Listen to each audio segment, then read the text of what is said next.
Hey guys, welcome to another Jamaican Tales video, a Jamaican living in Germany. This video is all about the German citizenship test or the naturalization test. The result I have right here.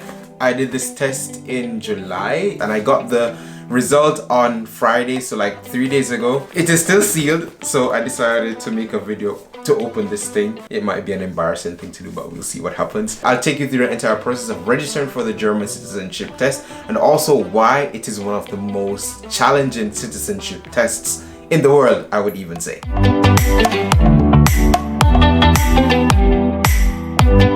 On my way to become even more Jamaican, the next stop is to become a permanent resident in Germany. If you want to become a permanent resident in Germany, or if you want to become a citizen, you have to do this naturalization test or this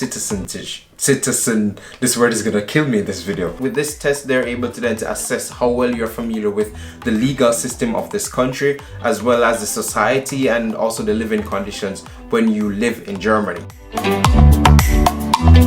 Registration for this exam is a very interesting one. You have to register for this exam 1 month before the date that you plan to take the examination. You can take it all over Germany, so a lot of these adult learning centers are in German, Volkshochschule. Some places that offer, for example, integration courses in Germany or even language courses. You have to register for this exam in person. You can't just say online, yeah, I want to register for this exam. No, you have to go there, take your passport along with you, 25 euros, and it has to be cash. At least in my experience, and I'm pretty sure this is maybe 90% of the places. You have to call ahead of time to, for example, find out are there spaces available, and also schedule an appointment when you go there and you do the actual registration. The seats go pretty quickly for these exams. 2, 3, 4 months in advance, the spaces are all gone. So this is something you have to keep in mind. Quite a lot of effort for, yeah, a relatively simple exam. When you go to register for this exam and you give them your passport and you think that, you know, these people are going to enter this information correctly, double check, double check, double check. When I did my registration, they entered the information in the form and they gave it to me to sign. And then I said, oh wait, you spelled my name incorrectly. And in my mind I was like, how hard can it be? The passport is like right in front of you and you type this. And I pointed out to her and she was like, yeah, I'll change it. This was the name, the placement card that I got when I did the exam. So you see Oshando. The front page of the exam, they print your information there, for example, your name, your date of birth, your address, and so on. And then they also had like a column right there where you could put the corrections. So if there was some misspelling with your name or the wrong address or something, yeah, your address could change within 1 month. Yeah, understandable. How often does this happen that you have to have a column dedicated for you to just update the information? This exam is just 33 multiple choice questions, so there are like 4 options there and you should just select the correct answer. And you have 1 hour to do the exam. 33 questions and you just need 17 questions correct and you've passed. There are 30 questions which are the standard questions from the Federal Republic, but then you also have questions that are specific to the state that you're doing the test in. I don't necessarily think you need to be like a B2 or a B1 of German to be able to do this exam. Anybody, I would say, could actually do this exam and pass it, whether you're good at German or not. If you can just associate questions with answers from the Federal Ministry of Migration and Refugees, they have this test portal with 310 questions. So if you go through all 310 of those questions, then you've seen all the questions that could possibly appear on this exam. There are also other test portals. This other one that I used was Test Online. So this test portal is not like the one from the ministry because you can select, for example, the state that you're doing the exam in. 96% of the people that do these exams actually pass it. And also from the ministry website, I also saw a statistic where they say 90% of the people that have done this citizenship test have passed. How hard can it be to just get 17 questions out of 33? The questions on this test are divided into 3 main categories. Living in a democracy, history and responsibility, and people and society. Pretty much the broad spectrum of, the history of this country, why it is the way that it is. Just to maybe dive into some of the example questions. So for example, talking about the Bundestag building, what is this building? What do they do there? Then for example, this question is about the splitting of powers and what the different sections. This is interesting, like trying to read this German thing and just translate it into English.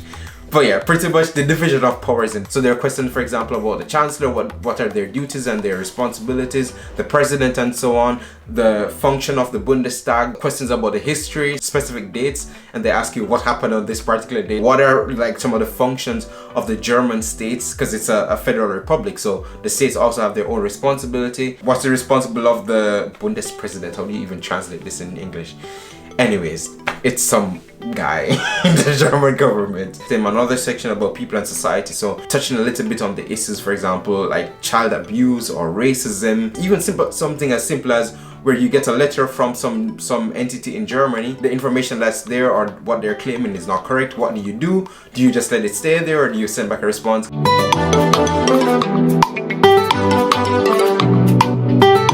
It's just 33 questions. You need 17 to pass the exam. It sounds pretty easy. What makes this exam hard is accepting how bureaucracy works in Germany. You need to do this exam and you gotta go somewhere in person. You gotta, pay in cash. This has to be done like 1 month before. And then you go to do this exam. The exam is on paper. This is 2023, and it's not like they printed double-sided. A friend of mine did this exam in November last year. He got his results in February 2023. 3 months later, for an exam that is just 33 multiple choice questions, and you have to wait 3 months to get the results for it. Just before I did my exam, when I checked the website, it says, hey, we are currently processing the exams that were done on the 11th of February 2023, and I checked this in July. How hard can it be to evaluate 33 questions? I wonder if they're actually like just manually marking these exams. When you get to that point where you can accept it that, hey, this is Germany, this is just how it works, this is how bureaucracy works in Germany. When you're interacting with public institutions, when you're interacting with governmental institutions in this country, when you sign up for this exam and you get to the point where you can accept and you're like, okay, I'm gonna do this exam today, but I won't get the results for these 33 questions until 2 months or 3 months from now, then I think you've passed the German naturalization test. It's not these 33 questions. That's just... Is this the German government listening to what I'm saying right now and turning off my lights? There's so many things in this country when it comes to bureaucracy and when it comes to just how things work in this country, where you're like, you just have to kind of shut your brain off and you're just like, that's just how it is in Germany. And when you get to that point to just accept that, then you've earned this naturalization certificate. And speaking of which, I've waited long enough. It's time to finally open this thing to see what my results were. Oh, it's like, yeah, it's well sealed. It's interesting that they have this cardboard thing right here. And taking it out. Okay. Einbürgerungstest number 21 whatever on the 19th of July at 5:30 p.m. It was paper. It's interesting they put it on like the format of the exam was paper and pen. Is there any other format? There are 2 pages. When I remove this page, then it will show me the result. Let's see. Yeah. Okay. Einbürgerungstest. Oshando Kenyu Johnson did the test on the 19th of the 7th, 2023, and got 33 from 33 points on the 1st of the 9th, 2023. I have so many questions about how they do this thing. But anyways, I passed the exam. I passed it. I mean, 100%, 33 from 33 questions. So here it is. This is my result, 100%.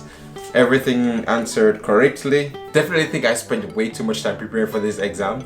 And if I got anything less than 33, I probably would have been very disappointed and very upset. I'm happy, I'm thrilled that I passed this test and that I can also go ahead and apply from my permanent residence in Germany. I'm intrigued to hear about other people's experience. How long did you have to wait for your results? And was the exam also just as easy, but then the challenging part was, yeah, just accepting how things are? And if you guys also have done citizenship test in other countries, let me know what that experience was like. Thank you guys so much for watching the video, and see you in the next Jamaican Tales video.